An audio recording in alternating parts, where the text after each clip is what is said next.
Hi everyone. I feel like you've had a few little previews of what I'm going to speak about, because Rachel's mentioned it, and also the comment from Joe as well. But I'm going to be talking about a project called PETRAS, which I think is quite relevant to some of the things that were coming up in this discussion, because we were really thinking about what happens when these sensors are put in places by local authorities, by other organisations, what it means for people actually living in those places, in those cities. So we have situations where we have devices, objects which clearly are doing something, like this bollard, which is actually in Aberdeen. This was where this project kind of initially started when I was working in Aberdeen. And we were doing some work with local people in a particular community. And a question came up at a local community meeting, and they said, well, this is a one-off piece of street furniture. It's got electricity going to it. It's not part of the kind of traffic management system, obviously. What is it? Who installed it? What's it being used for? What sensors are in it? What data does it generate? These are all questions which people don't necessarily know the answers to. There's no signage attached to this object. It's not clear. So we need to think about, when this street furniture is in places, how can people know about it? Do they know what risks are associated with that data? Where are these data sent? How are they used? And like we were saying, can people consent? Do people have any control over this? So the PETRAS project was a kind of follow-on from the Aberdeen work in Lancaster, where I am now, and again came out of questions from the local council. Lancaster City Council came to us at the university and said, we're very aware of all this technology being important. We're being approached by organisations who want to offer it to us to use or want to use it themselves. But we don't have the knowledge about how to do this in a way that's ethical. We are concerned about the people who live in Lancaster, but we want to make sure that when we use these things, we do it properly. So this project was about thinking about, how is this technology actually governed? What are the policies in place? Because Lancaster said, that we don't have any policies at the moment which cover this. We want to develop one.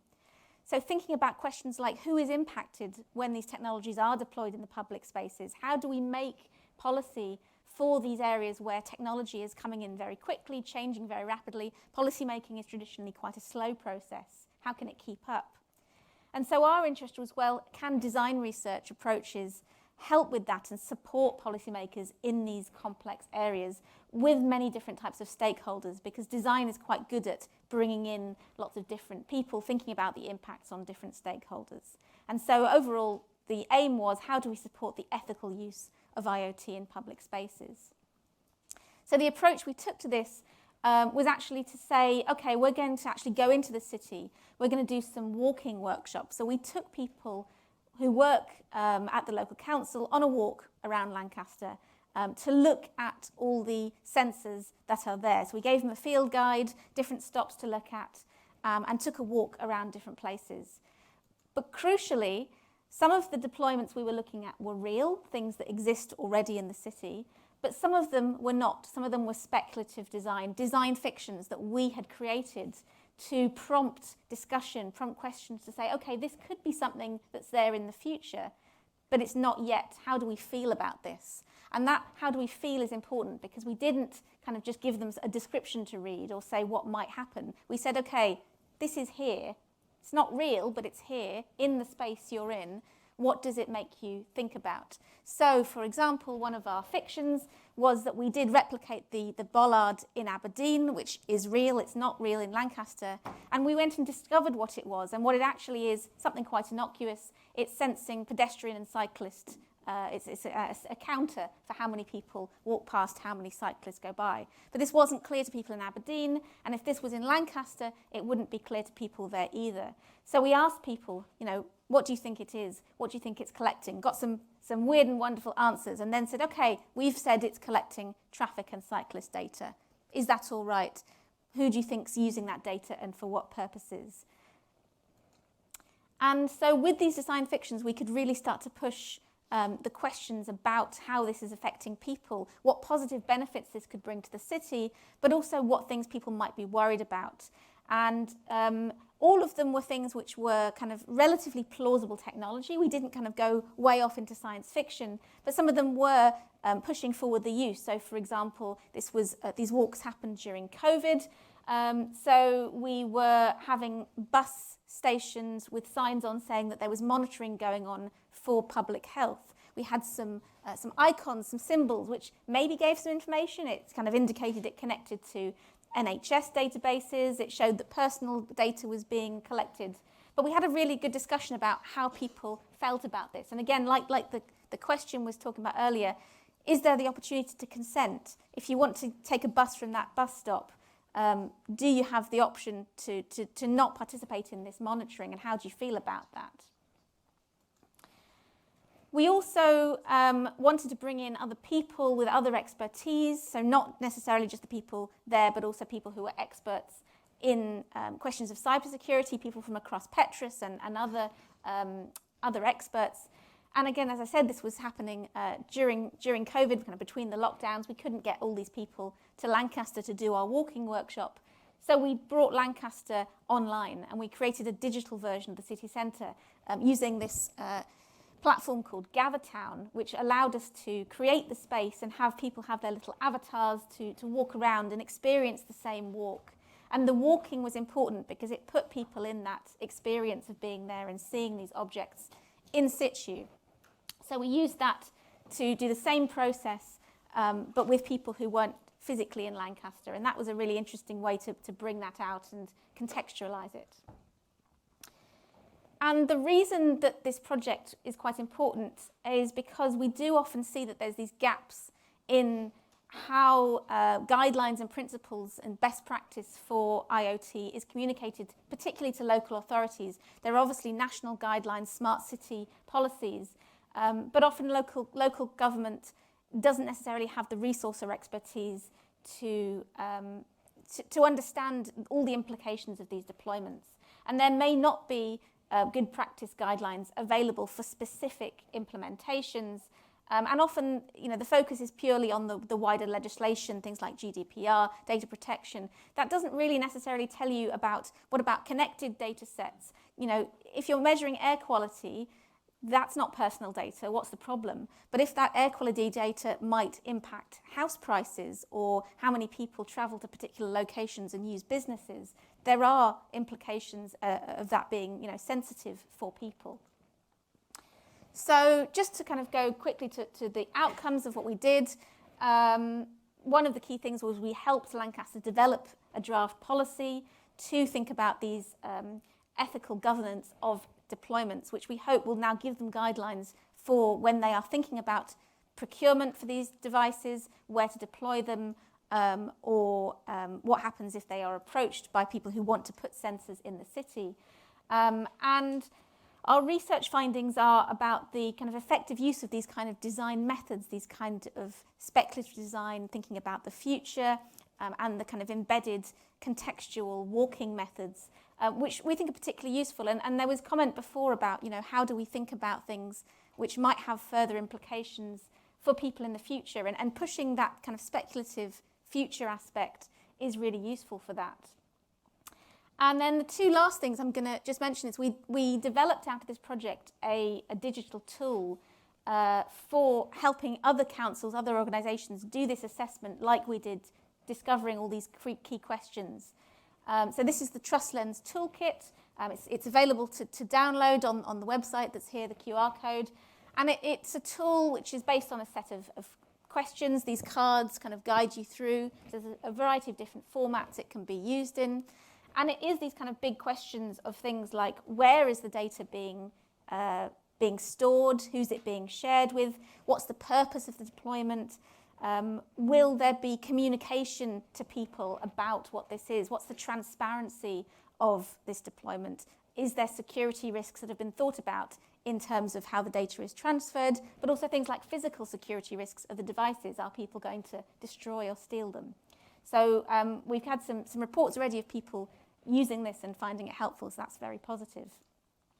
And then the final thing to mention is we've also been having a continuation of this project, which is, I think, what Rachel referred to with other cities in the UK. We've been working in Bridlington, in Leeds, in Morley specifically. We did some walks in Weymouth, and we're going to be doing some in Hounslow. And this has a slightly different bent. It's the same process, but it is this question of communication and engagement with the public and thinking about how consultation might happen for these deployments. So we've been doing these walks in different places with different fictions and real things in these very specific places, thinking about what is the context for Weymouth. Is Weymouth different from Lancaster? Is Weymouth and Lancaster different from Hounslow?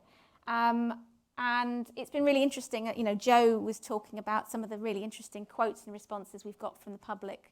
So we've got an exhibition stand upstairs where you can come and see some of the design fiction objects and have some guesses as to what you think they're doing. I don't think I have time for questions, so if you do have questions... Oh, do I have questions?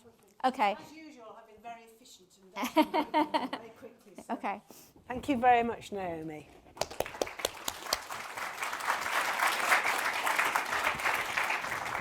So, are there any questions, discussion points anybody wants to raise? Oh, we've got one there and one there. Sorry. No. Thanks. Apologies if you were first. Yeah, I'm interested. Thank you very much, Naomi, for that real insight. There are political overtones here, aren't there, potentially, because one would imagine the elected councillors would like to demonstrate that they're doing something for the community, and actually you could get a groundswell of, you know, the good being brought to community through the deployment of IoT. And the other side of the same coin is the degree to which citizens can be engaged in suggesting what sensors could be used, as well as the consent thing about those, but actually the positive aspect, you know, how could their community be helped, their place be helped by sensing? Thank you. Yeah, there's a lot of political work. The work we do is often around design for policy, and it's, as you say, often gets very political, and these questions need to be thought about. So we have had some elected members, some councillors, come on the walks and think about things. And what's interesting is, like you say, it often starts very positive about, you know, how can these things help people. We had people get very excited about, you know, implications for tourism, for being able to kind of monitor movement of people, for being able to do things like improve efficiency of waste by having sensors on bins. But it's so there is definitely positive benefits, but it's about doing it in a way that doesn't scare people or make people feel that they're not part of the process. So one of the P's in the PETRAS is about it being participatory. So that was the key aspect. It's about bringing that participation of people into this conversation to say, yes, these things can be really helpful, they can be beneficial to everyone, but how do we ensure that it is being done ethically and doesn't compromise people's security or safety? There's a question there.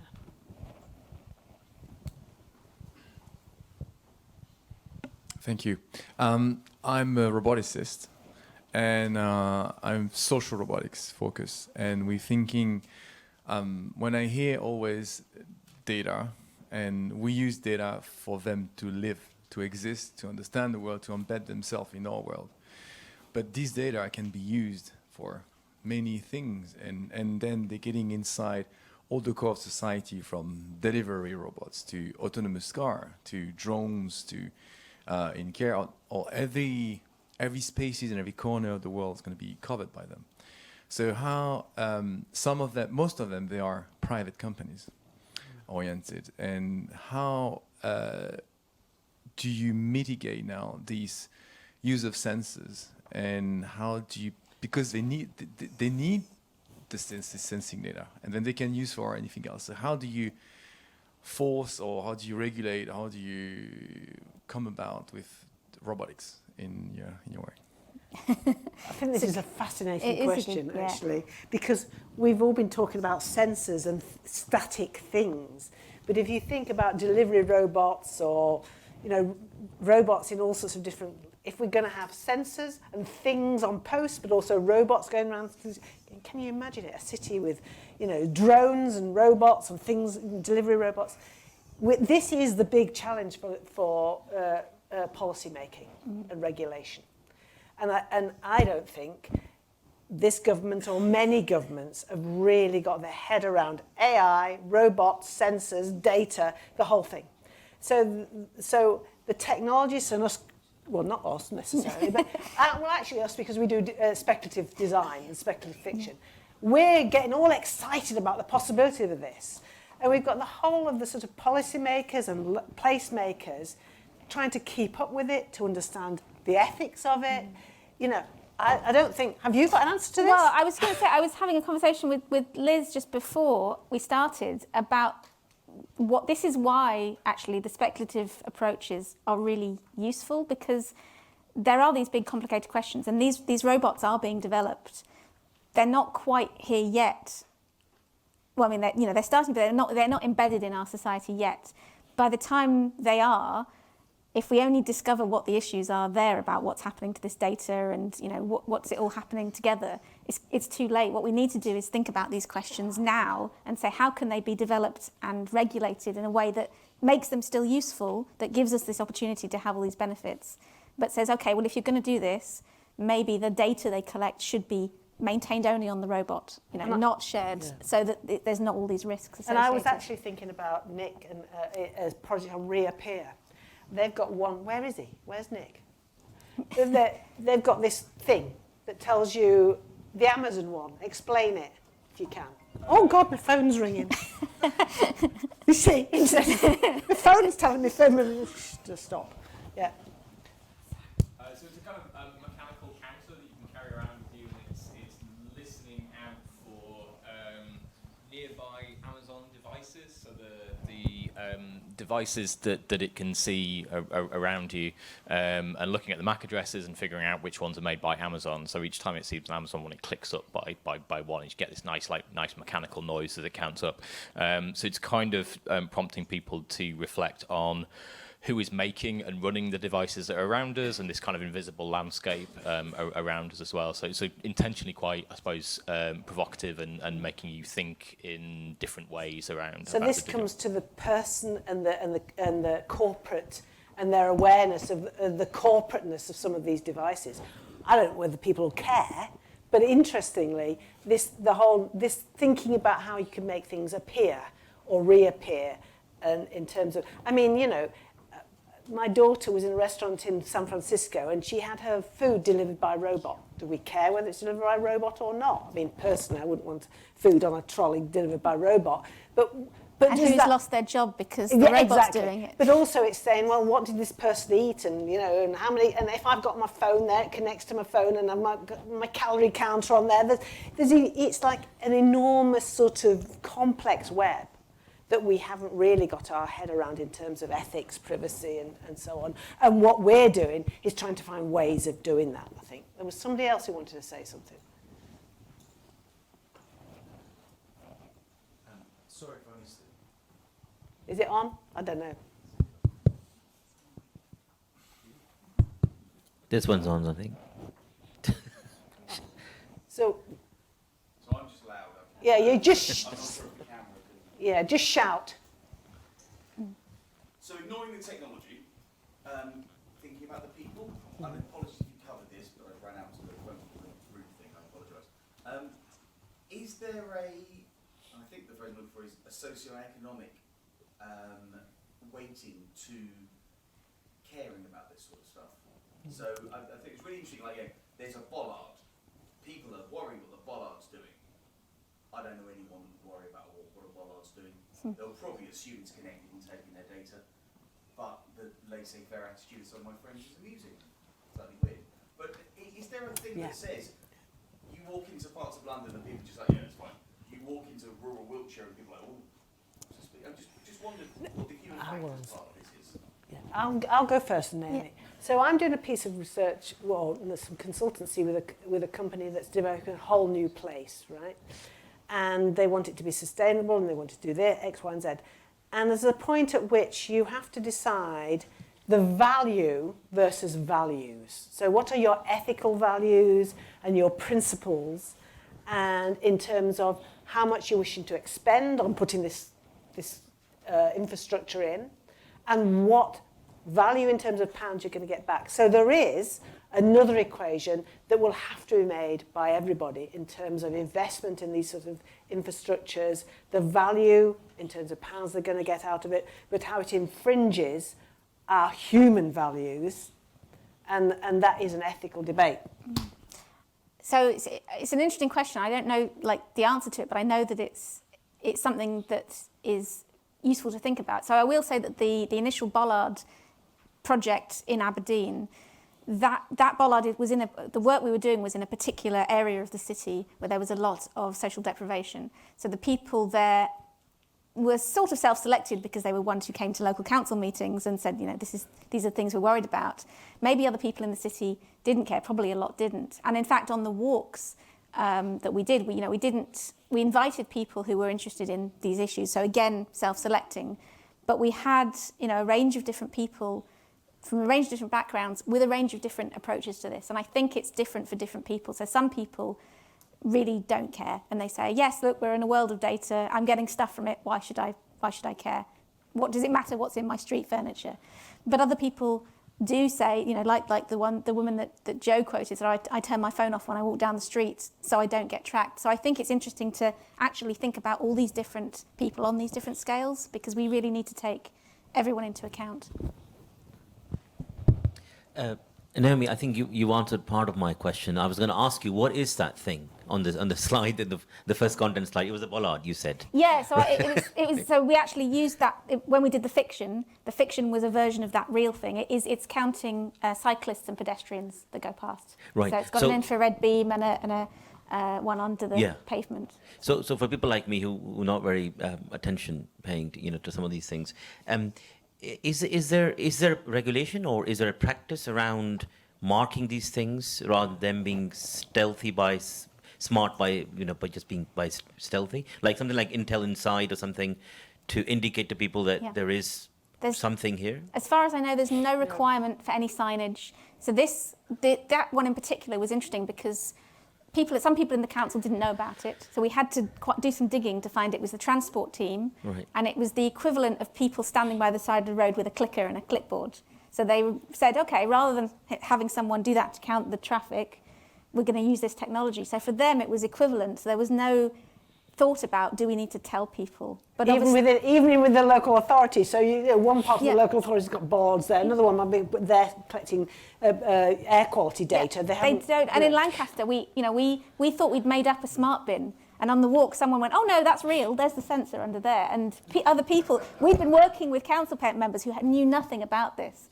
So there is a complete lack of transparency, and this is potentially an issue. So none of the current regulation covers this, or could be reinterpreted for this? Okay, right. Thank you. Right. I think it's lunch. Oh, one more here. Oh, it's just a nerdy question. Has anybody worked on taking some of these qualitative observations and making it into any kind of, obviously horribly multi-dimensional, but scale or numerical or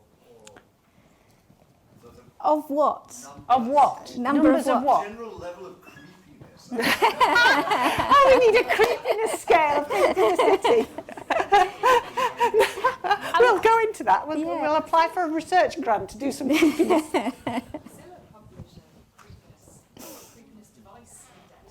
Right, there we go. Mozilla have a creepiness device index. Okay, now that is chance. So humans are still in the loop, I think, is what we're saying, and need to continue to be in the loop.